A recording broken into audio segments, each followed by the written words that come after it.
Hi guys, ito yung design ng Chinese New Year. So bago ko tanggalin sila, ito mga design. Yan ay traditional na ginagawa nilang may mga yan. So ang naiintindihan ko lamang diyan ay yap. Yung words na to, yung pangalawa, yap. Ibig sabihin yung good luck nila yung pagpasok sa bahay mo. So yan yung mga design. Tapos yan. Marami yung pera. Yan, lucky. Yung mga design. Okay? Tapos, dahil naman dragon, Year of the Dragon, kaya may dragon siya dito.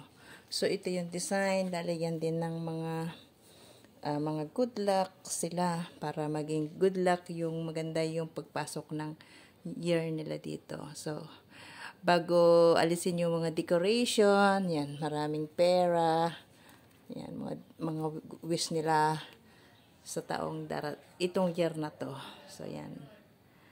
About lahat money and health, about health, family, and then money. Yan. Diba? Yan.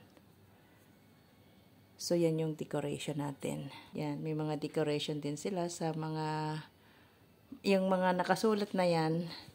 Alam ko yung nakasulat na yan ay salitang folk. How folk. Yung parang mas maganda pa sa salitang good luck. So, yan yung may mga lawit. So, may mga meaning sila. May mga nakasulat. So, yan. Okay? Bago matanggal, akin munang ibibidyo ang decoration ng Chinese New Year dito sa bahay. Yan o. Lahat mga ano yan, mga may nakasulat para sa mga good lucks, health, wealth, and family. So, yan. At padadaan ko na rin yung kanyang mga koleksyon ni Amos na mga monchichi. Yan sila. Okay? Yun ang mga monchichi niya. Actually, maraming monchichi dito.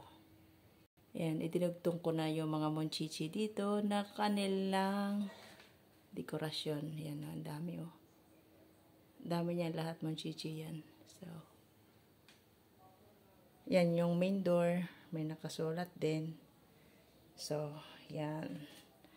So, hanggang dito na lang ang aking video for today. At yan sa dingding. Oh, yan may nakasulat din. Ayan. Okay guys. Hanggang dito na lang ang video ko. Bye.